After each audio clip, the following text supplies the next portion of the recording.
이 말씀 중심에서 핏줄을 속인 사람, 핏줄을 속인 사람이라는 제목으로 하나님 말씀 함께 나누겠습니다. 우리들이 흔히 쓰는 말 중에 저 사람 핏줄은 못 속여 라는 말이 있습니다. 핏줄이란 의미가 뭘까요? 핏줄이란 말은 바로 우리에게 가장 중요하고 의미 있는 타자인 부모의 행실이나 감정, 정서, 성격, 또 성질, 습관, 태도 이런 것 등을 자녀가 그대로 닮아 그대로 행동한다는 것을 핏줄은 못 속여 라는 말로 우리가 표현을 합니다. 물론 이 말은 이중적인 언어입니다. 그래서 부정과 긍정을 다 포함하고 있습니다. 그러나 오늘 저는 이 말의 부정적 의미에 대해서 함께 살펴보려고 합니다. 부모의 실수나 실패 혹은 부모의 약점, 자녀가 절대로 배우고 싶지 않는 점, 그것을 자녀가 그대로 또 반복한다는 의미에서 우리는 여기서 벗어날 수 없는 것 같아요.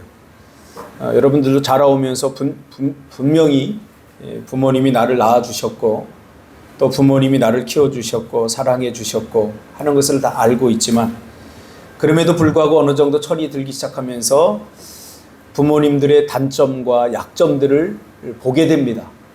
그리고 나는 우리 아빠의 이런 점은 절대 닮지 말아야지, 우리 엄마의 이런 점은 절대 닮지 않을 거야, 이렇게 생각을 합니다. 그래서 실제로 부모님과 했던 반대로 이렇게 살아가는 사람들이 있기도 합니다. 그러나 그럼에도 불구하고 닮고 싶지 않아도 쌍둥이처럼 닮아 있다는 것을 우리는 어느새 발견하게 됩니다.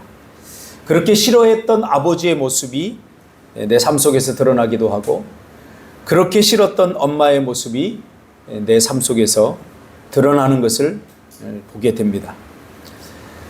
오늘 본문은 야곱이 바로왕 앞에서 자신의 살아온 날들을 돌이키면서 탄식하듯 쏟아내는 고백입니다. 비록 우리 조상들보다 짧은 삶을 살았지만 그러나 조상들보다 훨씬 힘들고 고통스러운 삶을 살았다라고 하는 고백입니다.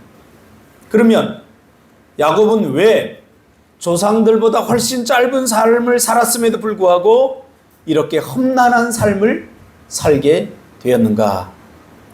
그것에 대해서 한번 살펴보면서 우리가 은혜를 나누기를 원합니다. 야곱은 그야말로 속이는 삶을 살았습니다. 속이는 삶. 그래서 이름조차도 고대 근동 아시아의 씨름의 기술에서 나왔습니다.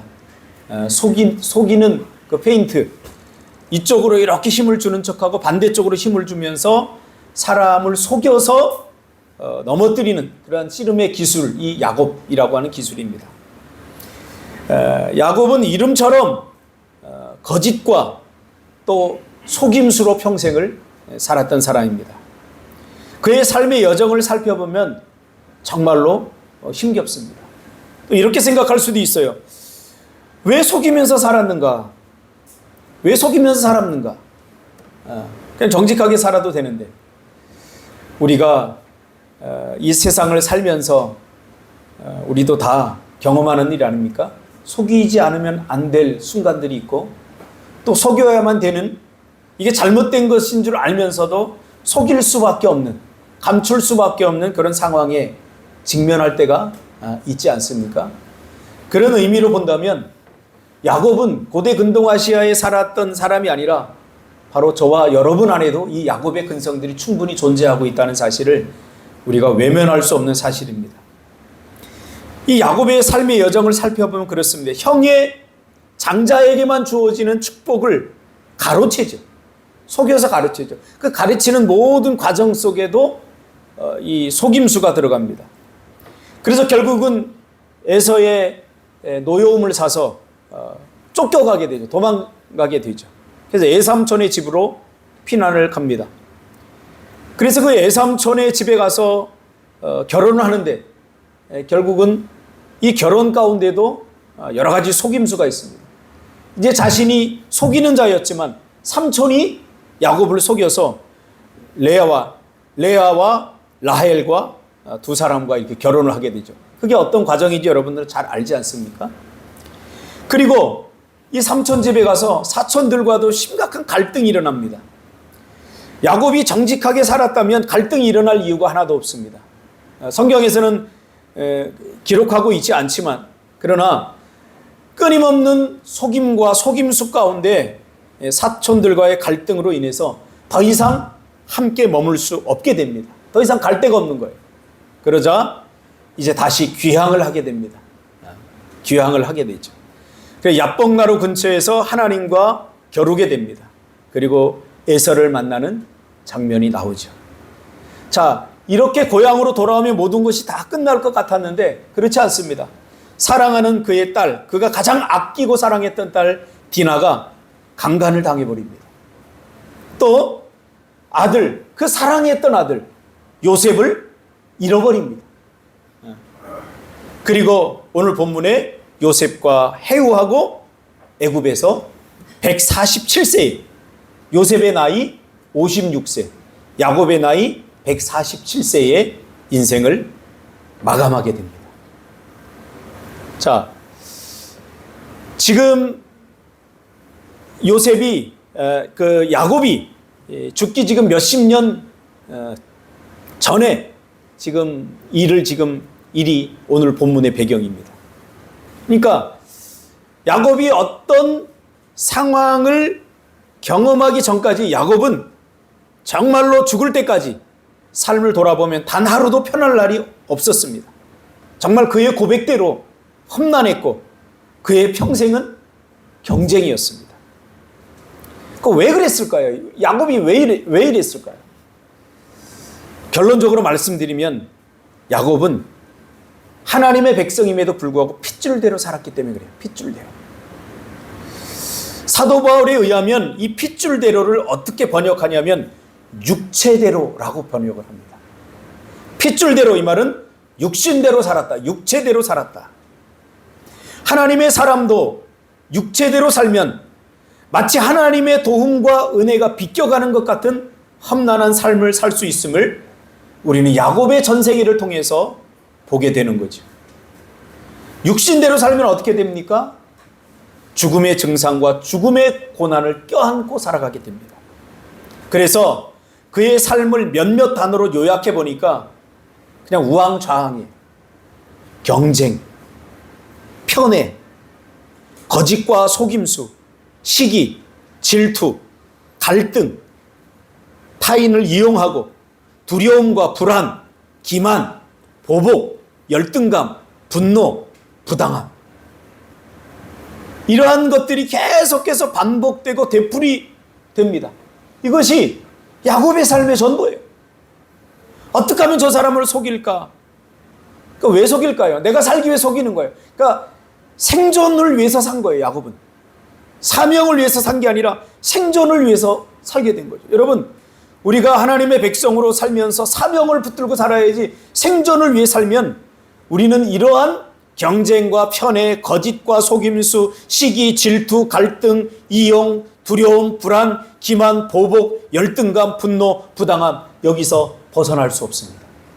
이것이 우리의 삶의 어떤 도구가 될 수밖에 없다는 거예요. 언제까지 이것이 계속되냐면 야곱이 베델로 올라가기 전까지 계속됩니다. 베델로 올라가서 하나님의 말씀을 듣고 자신의 진짜 모습을 보게 되죠. 하나님의 백성임에도 불구하고 하나님의 백성의 모습은 전혀 보이지 않고 그의 자아는 오직 육체적인 자아로 가득 차 있었던 거예요. 자신의 진짜 모습을 보게 된 거예요. 그리고 그는 하나님 앞에 무릎 꿇고 예배하기 시작합니다. 하나님, 이게 내 진짜 모습입니다. 그리고 하나님으로부터 치유와 회복, 그리고 영적 성숙함을 경험하게 됩니다. 이것을 경험하기 전까지 야곱은 이러한 육체에 속한 삶을 계속해서 반복하게 됩니다. 자, 이것이 야곱의 삶이에요.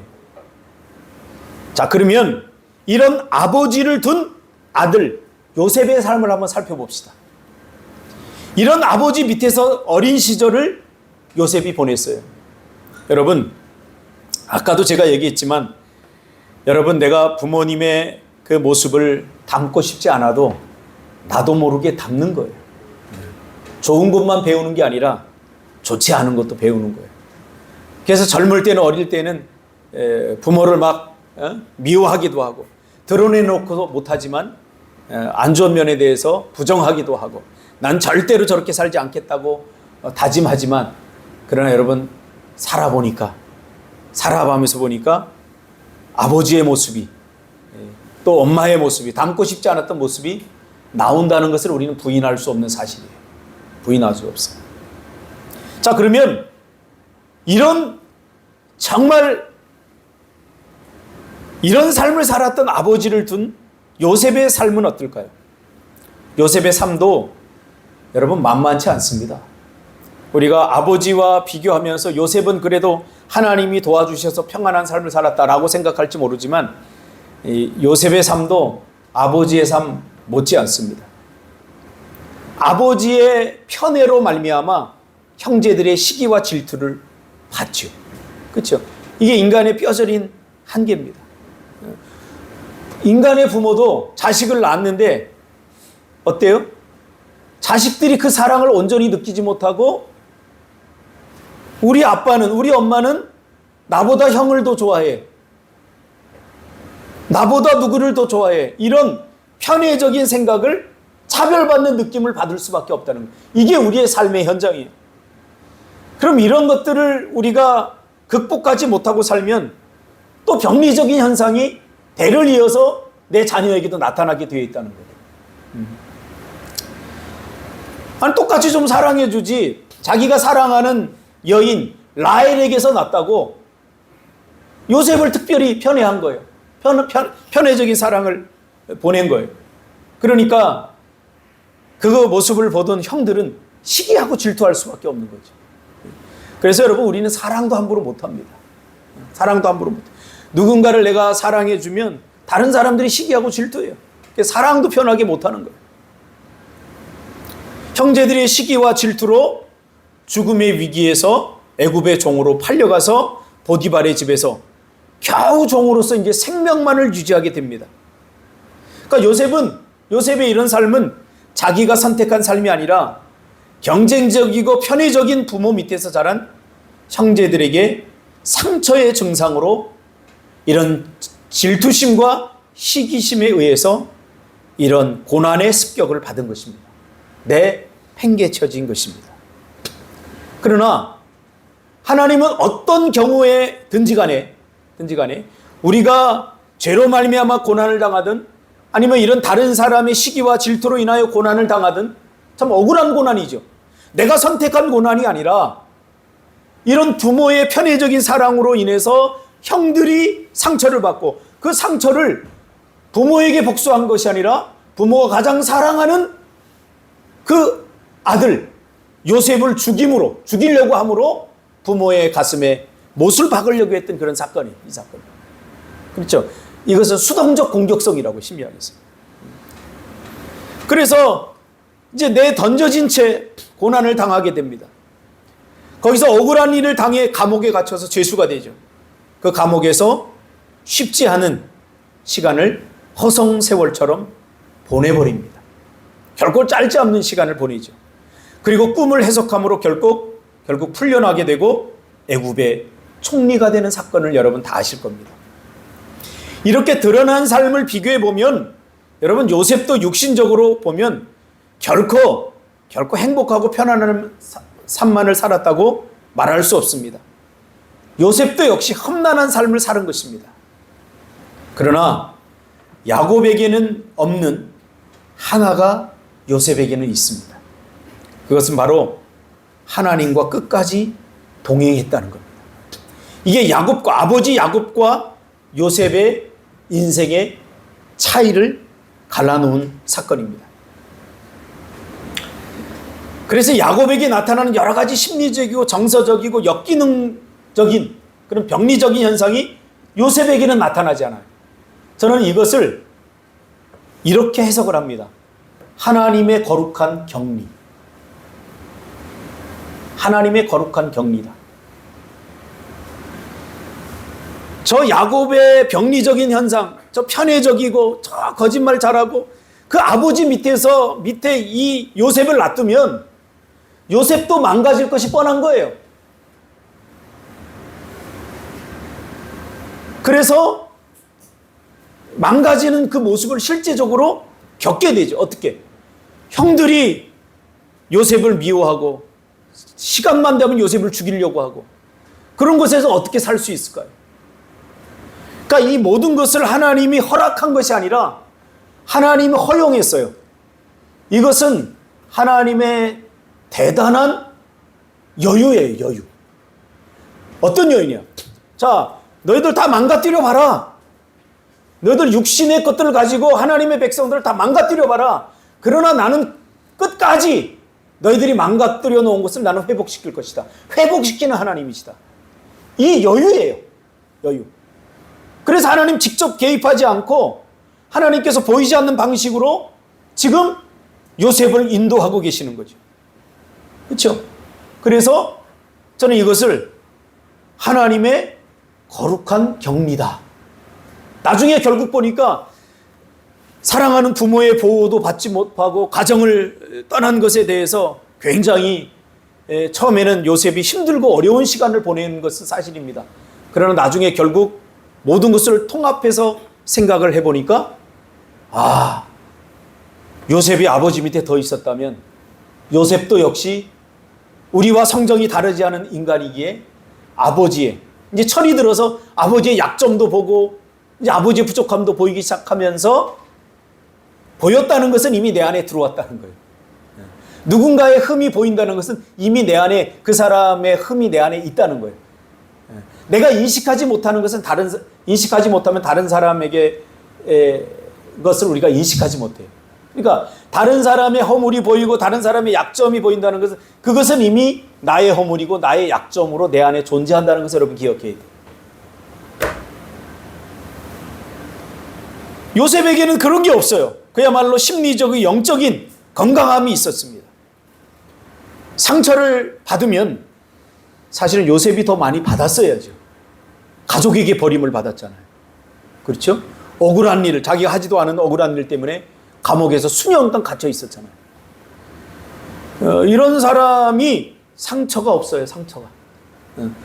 왜냐하면 그가 고백하고 있잖아요. 야곱은 분명히 나는 상처 많은 사람입니다. 나는 험악한 세월을 살았습니다. 우리 조상들보다 짧은 삶을 살았지만 내 인생은 정말로 굴곡이 심합니다. 이렇게 고백을 하는 반면에 요셉은 자신의 고난과 상처가 될 수 있는 그 모든 일들을 어떻게 해석합니까? 하나님의 뜻입니다. 하나님의 계획입니다. 그러니까 입 바른 소리 하는 거 아니에요. 그러니까 야곱의 이 요셉의 삶은 핏줄대로 산 삶이 아니라 핏줄을 속이는 삶을 살았어요. 핏줄대로 살지 않고, 즉 자연적으로 육체대로 살지 않고 하나님의 말씀의 원리를 붙들고 치열하게 살았다는 거예요. 오늘 우리에게 필요한 것이 바로 이 요셉의 삶입니다. 아버지의 반대로 사는 것이 아니라 말씀대로 살았다는 거예요. 제가 아는 어떤 사람은 아버지가 너무 힘들게 해서 자기는 자식을 키울 때 아버지의 반대로 키웠대요. 그렇다고 문제가 없을까요? 문제가 있습니다. 중요한 게 뭡니까? 말씀대로 살아야 된다는 거예요. 말씀대로. 요셉이 하나님과 동행했다. 그 말은 쉽게 설명하면 요셉이 하나님의 말씀을 따라 살았다. 그 말이에요. 야곱의 삶은 하나님의 은혜가 주어졌음에도 자기 중심적으로 살았던 시기와 하나님의 은혜를 깨닫고 은혜를 의지하며 살았던 시기로 나눌 수 있습니다. 우리도 아마 나중에 죽음을 앞두고 우리의 삶을 돌아볼 때 아마 비슷하게 비포와 애프터를 나눌 수 있을 것입니다. 무엇으로요? 하나님의 말씀을 따라 살았던 때와 하나님의 말씀을 따르지 않고 살았던 때를 우리는 분명히 인식하게 될 것입니다. 똑같이 예수를 믿어도 험악한 삶을 사는 사람들이 있습니다. 그리고 그 험악한 삶을 고통스럽다고 느끼며 사는 사람들이 있습니다. 반면에 똑같이 예수를 믿고 험악한 삶을 살아도 여기에 하나님의 계획과 섭리가 있다고 번역하면서 해석하면서 사는 사람이 있을 것입니다. 오늘 야곱과 요셉의 삶을 돌아보면 말씀의 원리를 내 삶의 원리로 삼고 치열한 영적 전쟁을 통해서 하나님의 뜻을 내 삶에 실현하려고 하는 애씀이 없이 살면 우리는 마치 거대한 세상이라는 강물에 휩쓸려 말씀을 붙들고 살 수 없습니다. 그러므로 내 삶이 험난한가 아닌가를 묻기 전에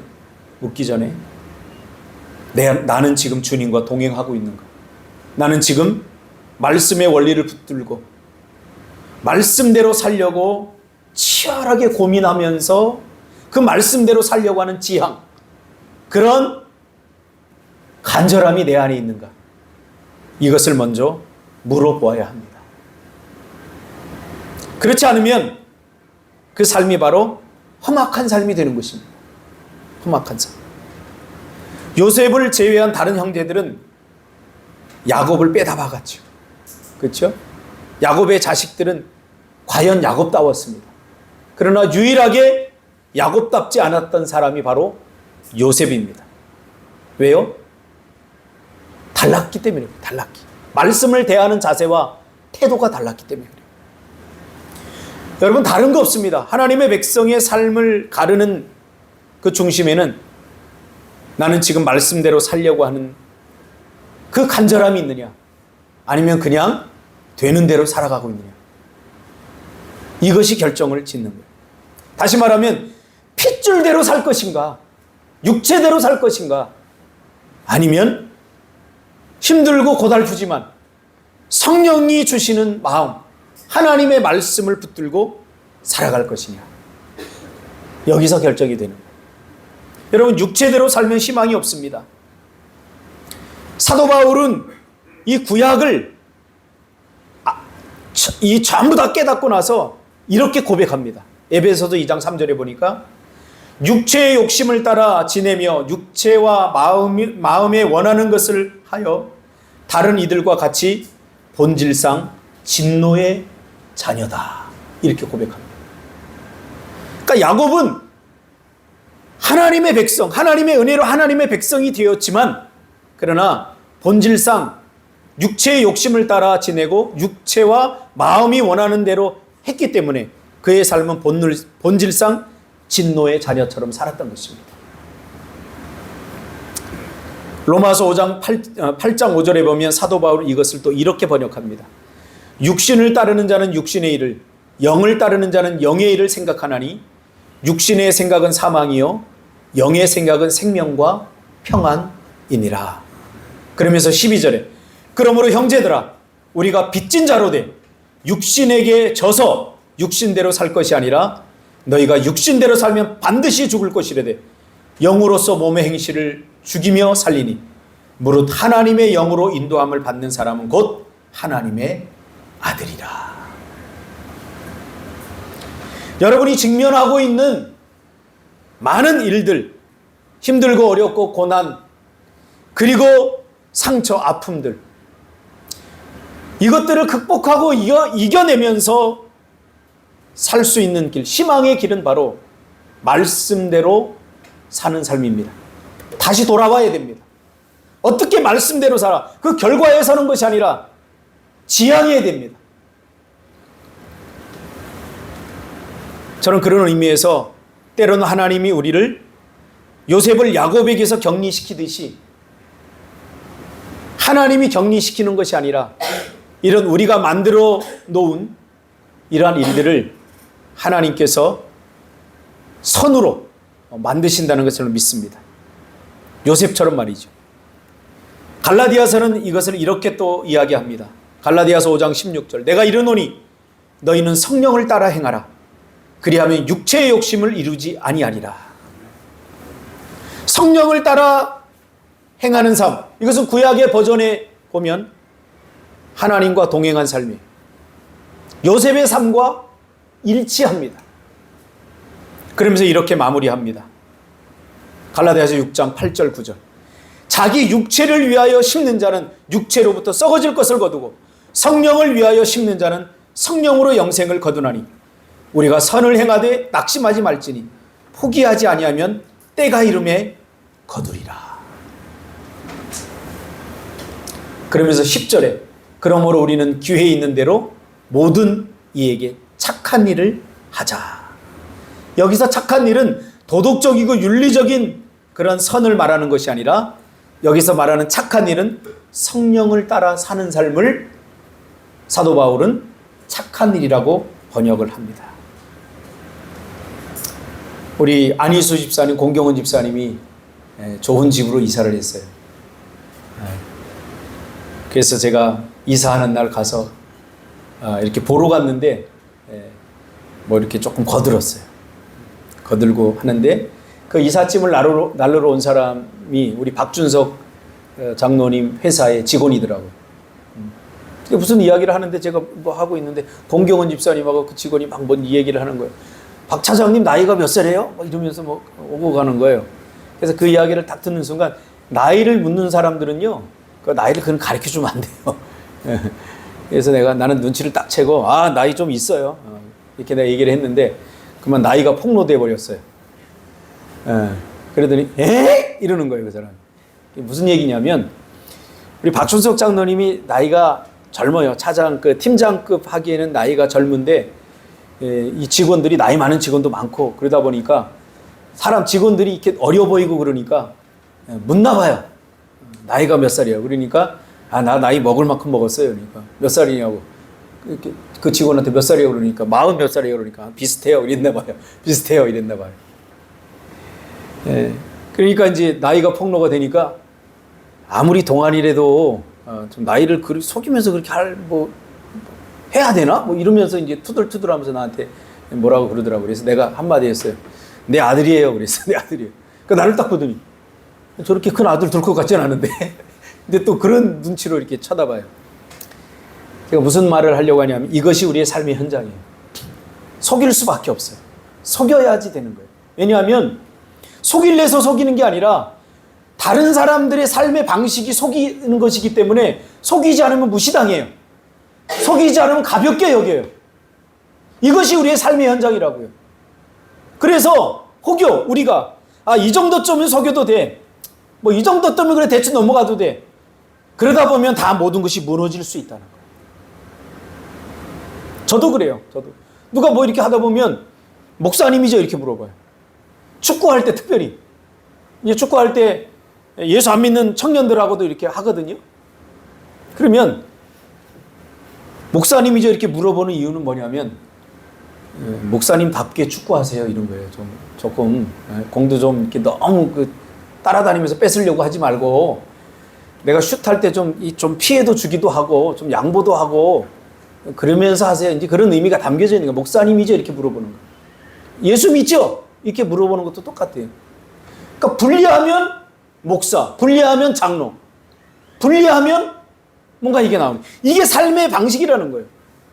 우리가 지금 야곱에 대해서 다루었지만 이 세상이 그런 삶이기 때문에 야곱을 향해서 손가락질할 수 있는 사람이 몇 명이나 되겠냐 이 말이에요. 우리도 적당히 속이면서 사는데. 그러나 이것이 우리의 삶의 방편이 되고 이것이 우리의 삶의 지향이 되어버리면 그 사람에게는 더 이상 희망이 없다는 거예요. 이제 돌이켜야 되는 거예요. 변화는 이렇게 작은 것에서부터 시작돼야 돼요. 작은 것. 작은 것에서부터. 오늘 그것을 갈라디아에서는 착한 일. 그러므로 우리는 기회에 있는 대로 모든 이에게 착한 일을 하자. 착한 일이 바로 거기에요. 뭐 하물며 우리 박상훈 장로님은 어떨까요? 박상훈 장로님은 건축 일을 하는데 제가 건축 일 아르바이트를 많이 해봐서 알아요.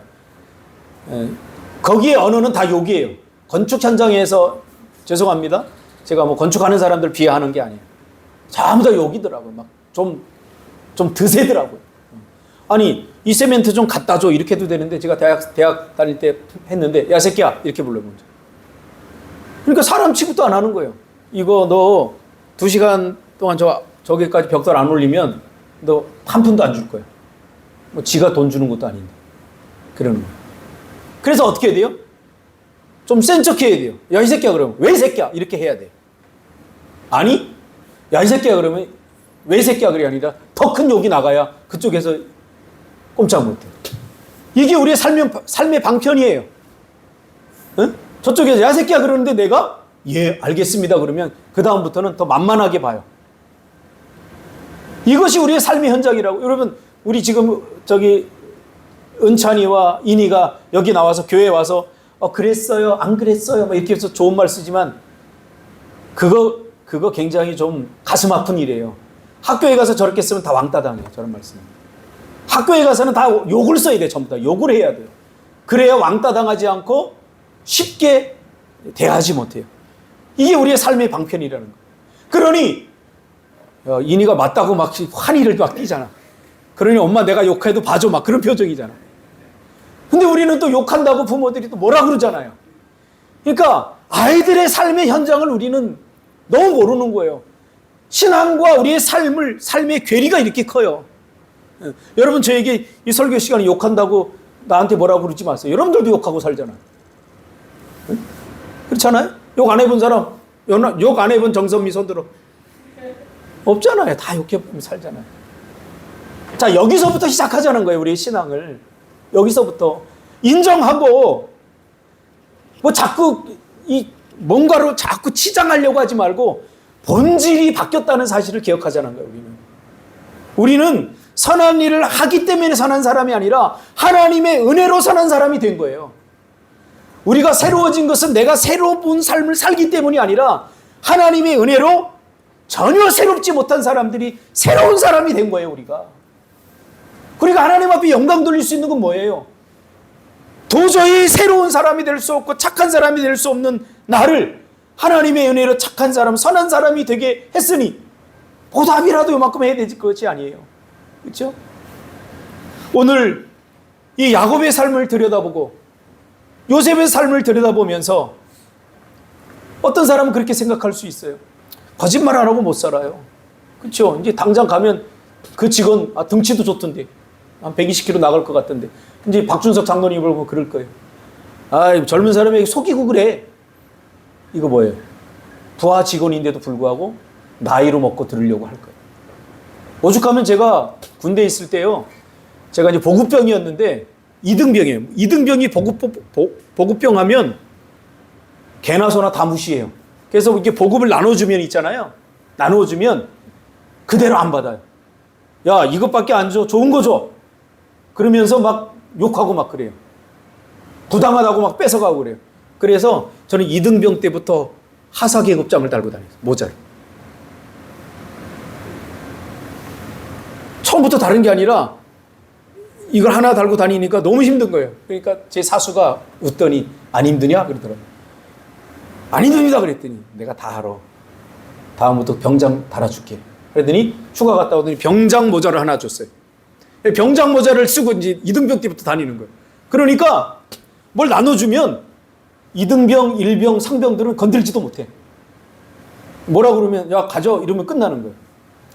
우리 사람이 얼마나 비굴한지 아세요? 그런 거예요. 계급 보고 사람 대하고 사람의 처지 따져서 사람을 대해요. 이게 우리 인간, 저와 여러분 안에 이게 다 있어요. 그런데 문제가 생겼어요. 병장 달고 다니니까. 사람들이 가만히 보더니 왜 제대 안 해요? 그러는 거예요.